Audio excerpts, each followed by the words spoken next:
Hey everyone, welcome back to the final lecture of Module 4. This is lecture 4.3, and we'll be discussing how we undo learning. So far, we've explored the powerful ways that we learn through classical and operant conditioning. From Pavlov's dog salivating at the sound of a metronome to Skinner's pigeons spinning for food, we've seen how associations shape our behavior in profound ways. But learning doesn't always serve us forever. Sometimes we need to undo what we've learned. That's our focus for today. How do we break associations, unlearn behaviors, or extinguish habits that no longer serve us? Before we dive in, let's test your recall with a couple of review questions from our last lecture on operant conditioning. What is the main difference between positive reinforcement and negative reinforcement? A. Positive reinforcement decreases behavior, while negative reinforcement increases it. B. Positive reinforcement adds a desirable stimulus, while negative reinforcement removes an aversive one. C. Positive reinforcement strengthens behavior, while negative reinforcement weakens it. Or D. Positive reinforcement adds a stimulus, while negative reinforcement subtracts one, regardless of outcome. The answer here is B. Positive reinforcement adds a desirable stimulus, like a reward, to strengthen behavior, while negative reinforcement removes an aversive stimulus to achieve the same result. Which reinforcement schedule leads to the highest and most consistent rates of responding? A fixed ratio, a variable ratio, a fixed interval, or a variable interval schedule? The correct answer is B again, a variable ratio. This schedule is used in things like slot machines, and it keeps individuals engaged because the reward is unpredictable, but always seems possible. Great work! Now let's turn our attention to unlearning. Think about this. Have you ever wished that you could undo a fear or forget a bad habit? Some forms of learning, like riding a bike, feel nearly indelible, so robust that once learned, they're nearly impossible to erase. But is that truly the case? Today, we'll explore techniques that challenge this idea. We'll ask the question, what does it mean to forget? We'll explore methods like habituation, systematic desensitization, counterconditioning, and extinction learning. These approaches show us how to weaken associations or even replace them altogether. As always, let's keep in mind our guiding principle. All models are wrong, but some are useful. Each of the techniques we'll discuss offer a framework for unlearning, but none of them are perfect or universal. Understanding their strengths and limitations will help you to apply them thoughtfully. Let's start with a puzzling question. Can you ever truly forget how to ride a bike? For many of us, the answer would seem like a firm no.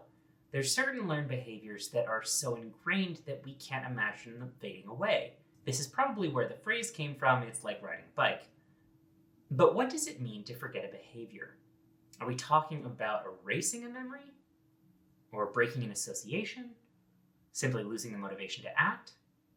Forgetting in the context of behavior is not as straightforward as pressing delete. Instead, it's more like overwriting an old program with a new one. When we talk about undoing learning, we're exploring techniques that weaken, replace, or disrupt the connections we've built. Think back to the models we've studied so far. In classical conditioning, we learned that behaviors are tied to associations between stimuli. In operant conditioning, behaviors are strengthened or weakened by consequences. Forgetting or unlearning happens when these connections break down. But here's the catch. Just because a behavior isn't visible doesn't mean that connection is truly gone. Sometimes these connections linger in the background, waiting for the right conditions to reemerge. We'll talk about this with phenomena like spontaneous recovery, when an extinguished behavior reappears after a period of time.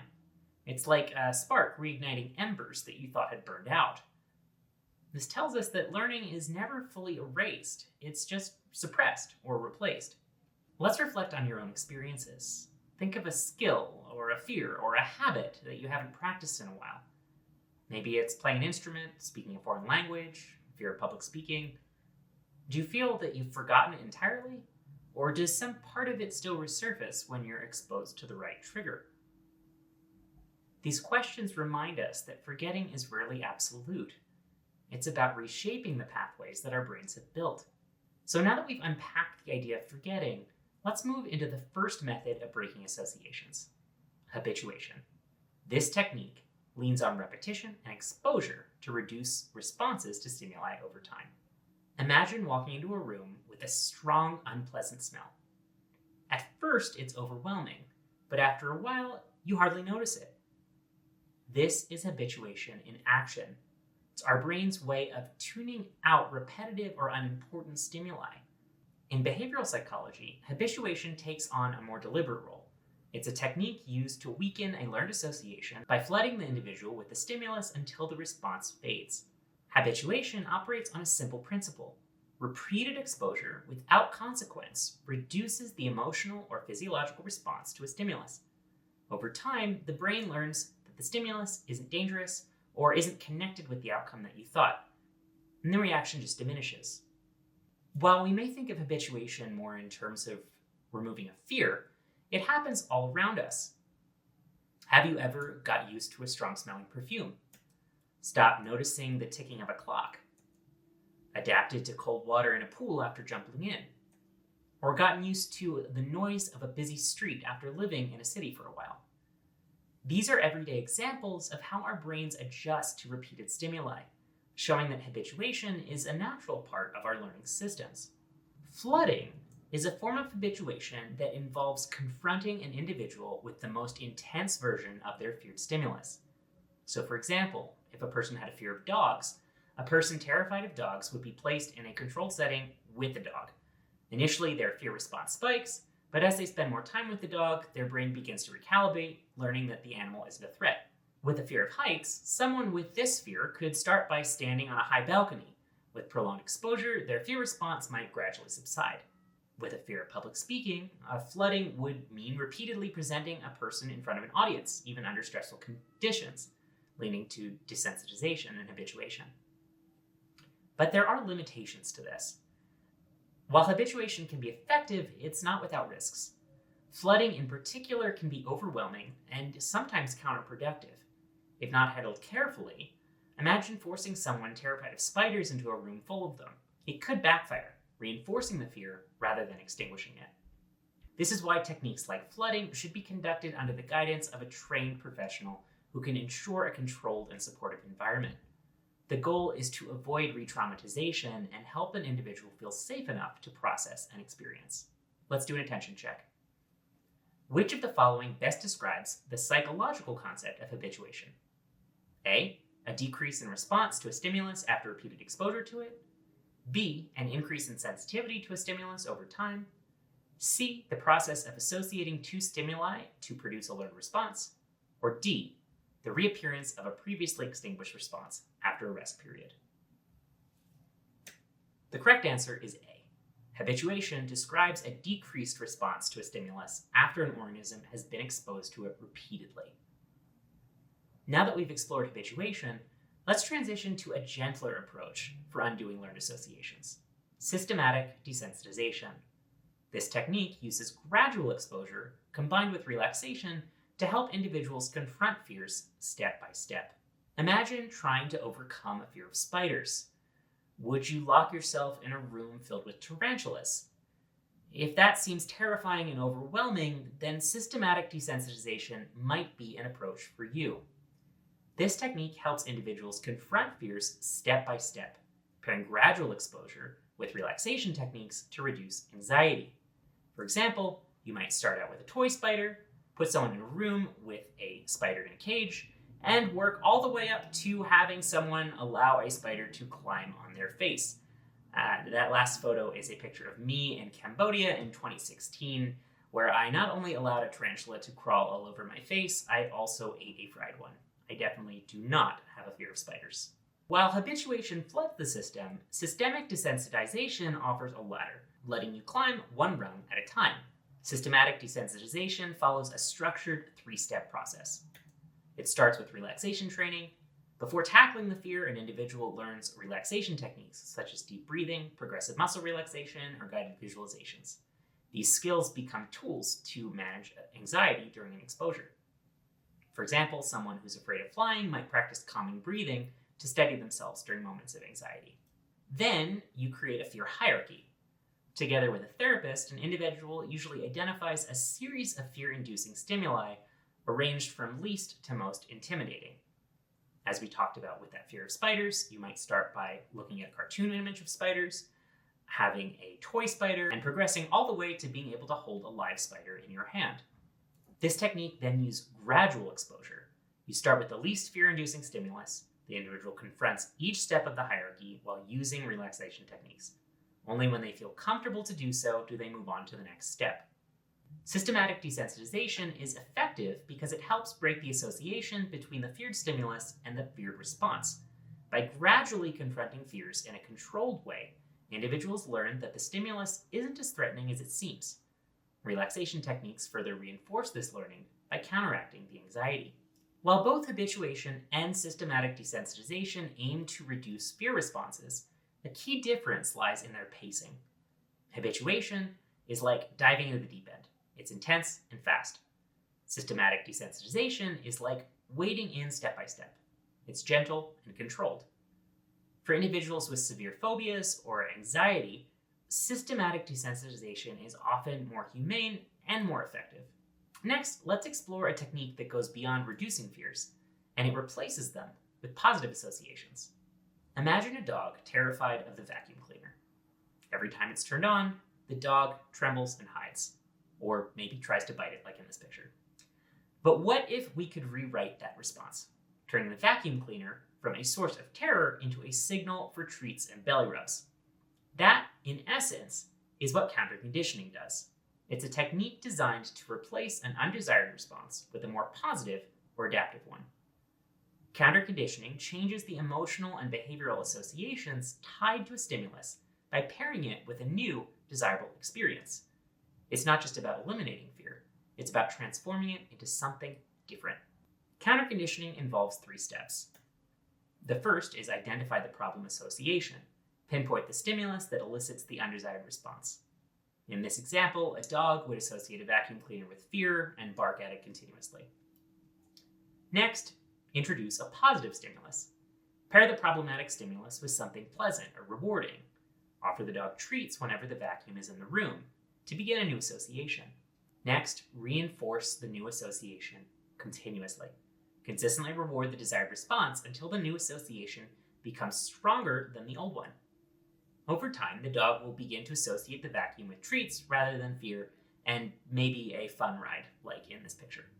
Counterconditioning works by leveraging the brain's capacity to form new connections. By repeatedly introducing a positive stimulus, the old negative associations weaken over time. This technique highlights one of the most hopeful aspects of learning, our ability to rewrite learned responses. Let's reflect. Think about a situation or a stimulus that elicits a negative response for you. How might you introduce a positive element to change that association? For example, could you play calming music to make a stressful task feel more manageable? Or could you reward yourself after facing something challenging? This process can be applied to many areas of life, offering a way to turn fears into opportunities for growth. Let's take a look at one last process, extinction. No, I don't mean that type of extinction. Let's think about another dog example. Imagine a dog that barks every time the doorbell rings. Why does it bark?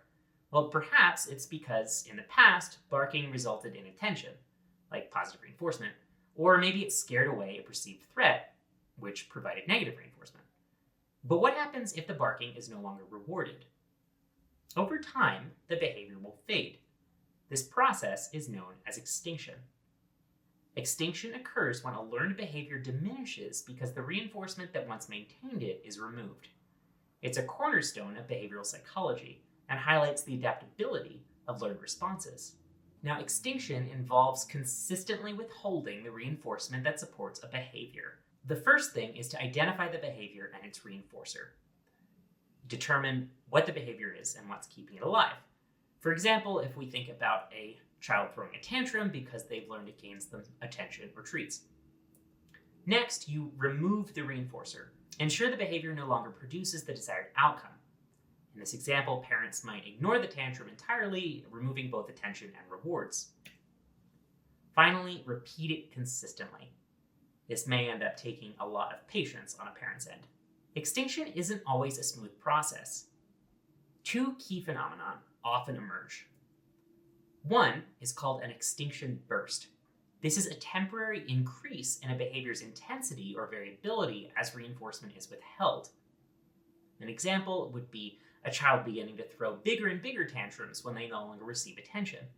The second is known as spontaneous recovery. This is the reappearance of extinguished behaviors after a break or a pause. An example of this might be a child who stopped tantruming, but then might test the waters weeks later to see if old rules still apply. Both phenomena remind us that behaviors learned over time don't vanish instantly. They fade through persistence and consistency. Let me provide you with a personal example. Now, my car has a light that goes off, which is supposed to indicate that there is low tire pressure. And in earlier cars that I've had, this was always consistent. When the light came on, I knew that my tire pressure was low, so I would go and fill up my tires. But with this car, when the light first went on, I would frequently stop to refill the air in my tires, but I eventually started to realize that my tires didn't need more air. After repeatedly checking my tires and receiving no reinforcement that they had low air pressure, I eventually started ignoring the light on my dashboard. This was an example of extinction. Since the behavior was no longer being rewarded, I stopped doing it. And eventually, when I was at the mechanics for a different reason, I learned that my tire pressure sensor had faulty wiring. So now that it's fixed, I often have to remind myself to check my tire pressure when the light comes on. This has been a complicated process of extinction and relearning. Extinction challenges us to examine not just a behavior, but the systems that sustain it. Let's do a quick recap. Habituation reduces responses through repeated exposure, often by flooding the individual with a stimulus. Systematic desensitization combines gradual exposure with relaxation techniques, creating a step-by-step path for overcoming fears. Counterconditioning replaces undesired associations with positive ones, rewriting emotional and behavioral responses. And finally, extinction learning breaks a connection between a behavior and its reinforcement, with phenomena like extinction bursts and spontaneous recovery adding complexity. These methods highlight the adaptability of learned behaviors and offer strategies for addressing habits, fears, and challenges that we want to change in everyday life. As always, let's keep in mind the mantra, all models are wrong, but some models are useful. Each method we've discussed offers a unique lens to understanding how to weaken or replace associations. While none of these models are perfect, they provide powerful tools for growth, adaptation, and change. Let's do some review. Which of the following techniques involves pairing a negative stimulus with a positive one to replace an initial emotional response? Habituation, systematic desensitization, counterconditioning, or extinction? The correct answer is C, counterconditioning. This method rewrites associations by pairing the undesired stimulus with something positive. What is an extinction burst? A, the spontaneous reappearance of an extinguished behavior, a temporary increase in the frequency or intensity of a behavior during extinction, the permanent cessation of a behavior due to lack of reinforcement, or the gradual replacement of an old behavior with a new one. The correct answer is B, a temporary increase in the frequency or intensity of a behavior during extinction. This happens as the individual tests whether the reinforcement might still be available. As we conclude this lecture, let's think about behaviors you'd like to unlearn, or help others to unlearn. These techniques are tools. Their success depends on patience, consistency, and understanding the systems that support behavior. Unlearning, just like learning, is a process, a reminder of our potential for change. Thanks for joining me on this exploration of how we unlearn.